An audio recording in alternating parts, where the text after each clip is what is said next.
Akakiiko akalezeka eddembe ly'obuntu wano mu ggwanga ka Uganda Human Rights Commission kasanyukidde ekya gavumenti okukola ennongosereza mu bbago ly'etteeka ku bwetengereza bw'eggwanga naddala ku ky'ensimbi eziweerezebwa kuno okuva ebweru n'ensonga ya munnansi n'atali. Ssaabawolereza wa gavumenti yaleeseyo ku nkyukakyuka mu nsonga eyo era ffe ekyo tukisanyukira kubanga era y'ensonga emu ze twayogerako nga tuli mu kakiiko.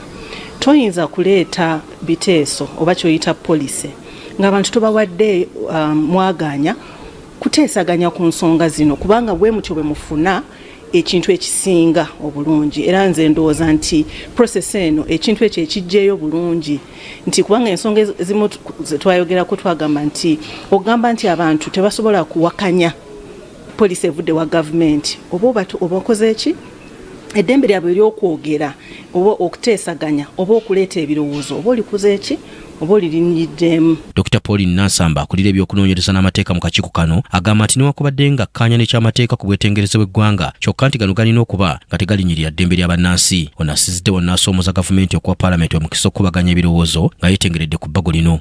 Naye tusaba tukkirize ababaka baffe ate bakole omulimu gwabwe kubanga kati ffe bwe tuleeta ebiteeso byaffe jjukira nti bano be batukulembera mu nsonga ezo so tubawe amwaganya bateesaganye tusuubira nti tubalinamu obwesige nti bajja kukola ekirungi ekisinga eri ffenna Abannayuganda. Mu nsisinkano bano gye babadde mbennyamiddwa olw'emisango ekikyakandalidde okuwulirwa naddala egy'okulinnyirira eddembe ly'obuntunuzi n'egy'ebyobufuzi ng'era Nansamba agamba nti bakola ekisoboka kyonna embeera eno okunogerwa eddagala. Ebadde yogera ku misango egiruddewo kubanga twalina akaseera nga tetulina ssentebe ne tubeera nga tetutuuza kooti zaffe ezo naye emyaka gino at least 2-3 egiyise ensonga eyo yakwatibwako era kooti yaffe ezeetuula era bwe mba nga mubadde mutwetegereza mulabye nti tutuula so emisango gituula kooti etuula newulira naye naffe abanoonyereza kubanga tulina ne mandate ey'okunoonyereza kati ngaffe